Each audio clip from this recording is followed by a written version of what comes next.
Ever wondered what unspeakable horrors awaited women accused of crimes in medieval times?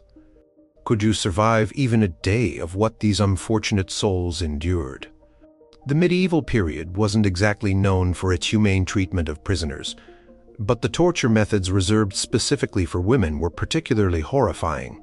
Buckle up, because we're about to take a disturbing journey through history's darkest chambers. Number 6. The Scold's Bridle. Have you ever been told to watch your mouth?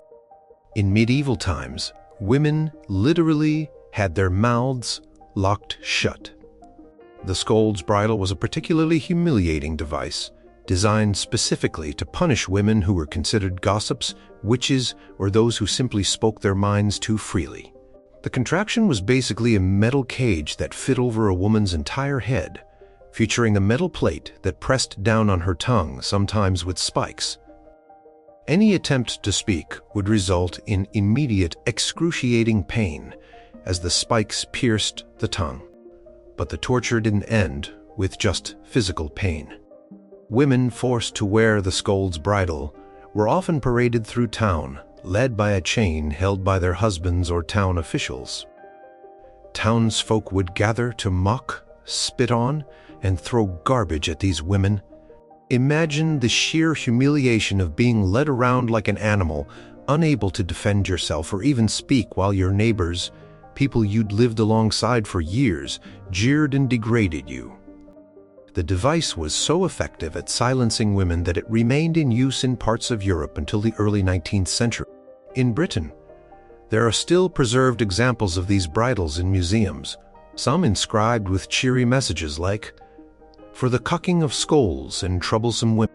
What's particularly chilling about the Scold's Bridle is that it wasn't just reserved for serious crimes.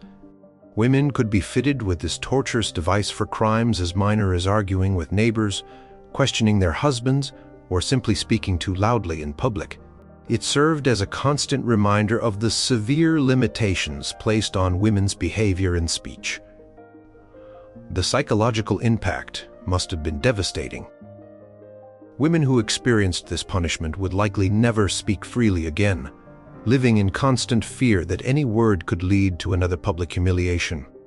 In essence, the Scold's Bridle didn't just temporarily silence women. It aimed to break their spirit permanently. Number 5. The Breast Ripper. Can you imagine a torture device specifically designed to mutilate a woman's most intimate areas? The Breast Ripper was exactly what it sounds like. This horrifying instrument was made of metal, often iron, and typically consisted of claws or spikes that would be heated until red hot. It was then used to grip, tear, and rip away a woman's breasts. The pain would have been unimaginable, and that was precisely the point. Beyond the excruciating agony, the victims would be permanently disfigured and likely die from infection if they somehow survived the initial torture. The Breast Ripper was particularly favored for women accused of adultery, abortion, or self-induced miscarriage. Sometimes it was used against women accused of witchcraft, as medieval torturers believed that witches had special marks on their bodies that could be revealed through mutilation. In some particularly cruel variations, the device was used cold rather than heated, making the tearing of flesh even more gruesome as it wasn't cauterized during the process. One variation, known as the spider, was a clawed device attached to the wall. The woman would be positioned against the wall, and the torturer would pull her away, causing the claws to tear through her flesh. Public executions using the Breast Ripper were common, serving as a warning to other women about the consequences of transgressing societal norms. The torture method wasn't just about inflicting physical pain. It was designed to attack femininity itself. By destroying the breasts, symbols of motherhood and femininity, the torture sent a clear message about a woman's place in society and the consequences of stepping outside those boundaries. Disturbingly, historical records show that women sometimes survived this initial torture only to succumb later to massive blood loss or infection. Those who survived were permanently maimed and ostracized. often unable to nurse children or find marriage partners due to their disfigurement. The psychological trauma of such an experience is almost impossible to comprehend. Number 4. The Pear of Anguish. What happens when torture becomes incredibly personal? The Pear of Anguish took violation to another level.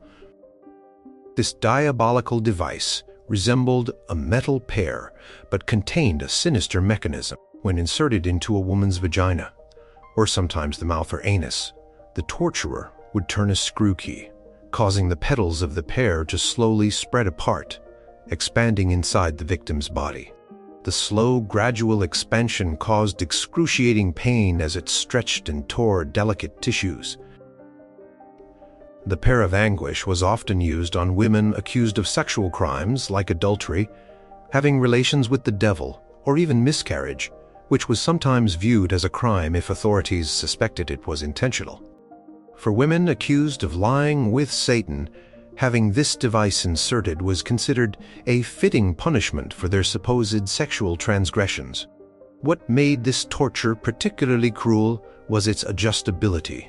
The torturer could control exactly how much the device expanded, allowing them to increase the pain gradually or suddenly. In some cases, the pear would be opened to its maximum width, causing irreparable damage to internal organs and resulting in a slow, agonizing death. There were different versions of the pear for different orifices, and they were sometimes adorned with spikes for additional pain. Some historical accounts mention that these devices were sometimes left inside women for extended periods, ensuring prolonged suffering and often fatal infections.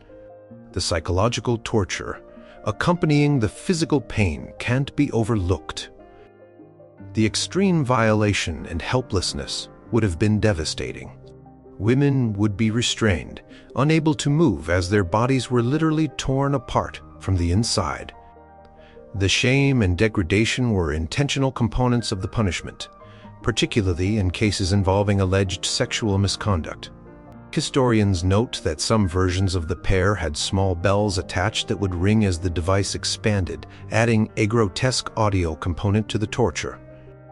Imagine lying there in agony, hearing the cheerful tinkling of bells as your body is being destroyed. Number 3. Rat torture. Have you ever been so terrified that your body froze in place? Medieval rat torture exploited our primal fears in the most horrifying way possible. This method was brutally simple, yet psychologically devastating. A starving rat would be placed inside a bucket or container, which was then fastened upside down against a woman's bare stomach or genitals. The container would then be gradually heated, causing the rat to panic as the temperature rose. In its desperate attempt to escape the heat, the rat would begin to burrow into the only direction it could, directly into the victim's flesh. The excruciating pain of having a live animal claw and bite through one's body was only part of the horror. Victims remained fully conscious as they felt the creature moving inside them, destroying internal organs as it tried to escape. Death, when it finally came, was agonizingly slow. Women accused of witchcraft, heresy, or treason were common victims of rat torture. The method was particularly favored because it left no external marks if the interrogators needed to present the victim publicly before execution. It was also relatively clean compared to other methods requiring minimal equipment and setup. The psychological terror began long before the actual torture commenced. Women would be shown the rats, allowed to hear their scratching and squeaking, and told exactly what was about to happen to them. This anticipatory fear was deliberately cultivated, often convincing women to confess to whatever crimes they were accused of before the torture even began. In some variations, multiple rats were used, or the torture would be temporarily stopped and then restarted, prolonging the agony. Historical accounts suggest that some torturers would communicate with their victims during the process, offering to end the suffering in exchange for confessions or information. The invasive nature of rack torture made it particularly traumatic for female victims. The violation of body boundaries, coupled with the inability to see what was happening, created a unique form of helplessness. Women who somehow survived would be left with devastating physical and psychological trauma, including internal damage that would cause lifelong pain and complications.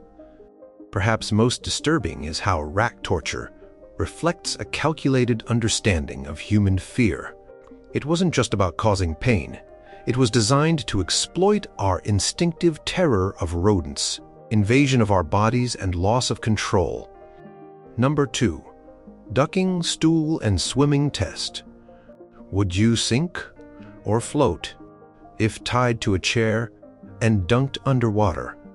For accused witches, both outcomes led to death. The ducking, stool, and swimming test represents some of the most infamous methods used to identify and punish supposed witches during medieval times. The twisted logic behind these water ordeals created an impossible situation where women could not win. The ducking stool consisted of a chair attached to a long wooden beam, positioned over a body of water like a river or pond. The accused woman would be bound to the chair, then repeatedly dunked underwater. Each submersion could last anywhere from a few seconds to several minutes. If she drowned, she was posthumously declared innocent. Small comfort to the deceased. If she survived, it proved she was a witch, since witches were thought to have supernatural abilities that allowed them to survive drowning. Similarly, the swimming test involved binding a woman's right thumb to her left big toe and her left thumb to her right big toe, then throwing her into deep water. According to the twisted logic of witch hunters, innocent women would sink and likely drown, while witches would float due to being rejected by the pure water. Those who floated were pulled out only to face execution by hanging or burning. These methods were particularly cruel because they placed women in an unwinnable situation. The sheer panic of being unable to breathe, the disorientation of being underwater, and the physical pain of restraints cutting into flesh during struggles would have been terrifying. Many women suffered heart attacks from the shock of the cold water or the terror of the experience before drowning even became an issue. Communities often turned these torture sessions into public spectacles. Townsfolk would gather around the water's edge, jeering and taunting the accused. The public humiliation was an intentional part of the punishment, serving as a warning to other women about the consequences of nonconformity. What's particularly disturbing about these water ordeals is how they were presented as fair tests rather than punishments. Authorities claimed they were simply allowing God or nature to reveal the truth, absolving themselves of responsibility for the deaths that inevitably resulted. This veneer of justice made these methods even more insidious, as they gave communities a sense that due process was being followed. The women most vulnerable to these tests were often the marginalized, widows, the elderly healers with knowledge of herbs, or simply women who lived alone or behaved unconventionally. One accusation from a neighbor could be enough to send a woman to the ducking stool, highlighting how these torture methods served as tools of social control. Number 1. The breaking wheel. How many bones in your body can break before you die? The breaking wheel was designed to find out. Perhaps the most excruciating execution method in medieval Europe, the breaking wheel, also known as the Catherine wheel, was torture extended into an agonizing performance that could last days. While used on men as well, when applied to women, it often carried additional humiliations and violations specific to their gender. The process began with the condemned woman being tied spread-eagled to a large wooden wheel positioned horizontally on a scaffold. The executioner would then use an iron hammer or bar to systematically break the victim's limbs between the joints, crushing arms, legs, hands, and feet. Skilled executioners knew exactly where to strike, to cause maximum pain without causing immediate death. After breaking the limbs, the wheel would be repositioned vertically with the mangled victim still attached, then placed on a pole for public display. The broken body would be woven through the spokes of the wheel, with limbs folded unnaturally between the wooden beams. In this position, facing the sky and unable to move, victims might survive for days in unimaginable agony, exposed to the elements and unable even to shoo away birds or insects that came to feed on their wounds. For women accused of infanticide, adultery, or witchcraft, the breaking wheel was often preceded by additional tortures specific to their alleged crimes. A woman accused of killing her child might have a doll or effigy placed in her arms before the breaking began. Those accused of sexual crimes might be subjected to sexual violations with the wheel itself or other implements before the breaking commenced. The public nature of this execution method was a crucial element of its purpose. Positioned in town squares or along busy roads, the dying would serve as a grotesque warning to others. Relatives of the condemned were sometimes forced to watch the entire procedure, adding a layer of psychological torture that extended beyond the victim herself. In some regions, a coup de grace, mercy blow, might be administered after the breaking, striking the heart or neck to end the suffering. However, this mercy was often withheld for women accused of particularly egregious crimes. Instead, they would be left to die slowly, with guards posted to prevent family members from ending their suffering. Historical accounts describe how some victims on the wheel would beg passers-by for water during their ordeal, which could last up to 4 days, depending on the weather and the victim's constitution. This prolonged public dying was intended not just as punishment for the condemned, but as a spectacle that would instill fear and compliance in the community. The psychological impact on communities where breaking wheel executions took place must have been profound. Children growing up, seeing broken women displayed in town squares, hearing their moans for days, would internalize powerful messages about authority, gender, and the consequences of defiance. Did these tortures actually succeed in creating more obedient societies? Or did they simply drive fear, resentment, and rebellion underground? The medieval justice system seemed less concerned with rehabilitation or even fair punishment than with spectacular displays of power. For women, whose social standing was already precarious, these torture methods served as graphic reminders of what awaited those who stepped outside narrowly defined roles. Centuries later, these torture devices fill museum displays, horrifying modern visitors who can scarcely imagine inflicting such cruelty on another human being. Yet these weren't rare occurrences. They were institutionalized practices, carried out under the authority of law and often with religious blessing. What does it say about us that many of these torture methods were specifically designed to target female anatomy and social roles? And perhaps most chillingly, in a world where gender-based violence still exists, have we truly evolved as much as we'd like to believe?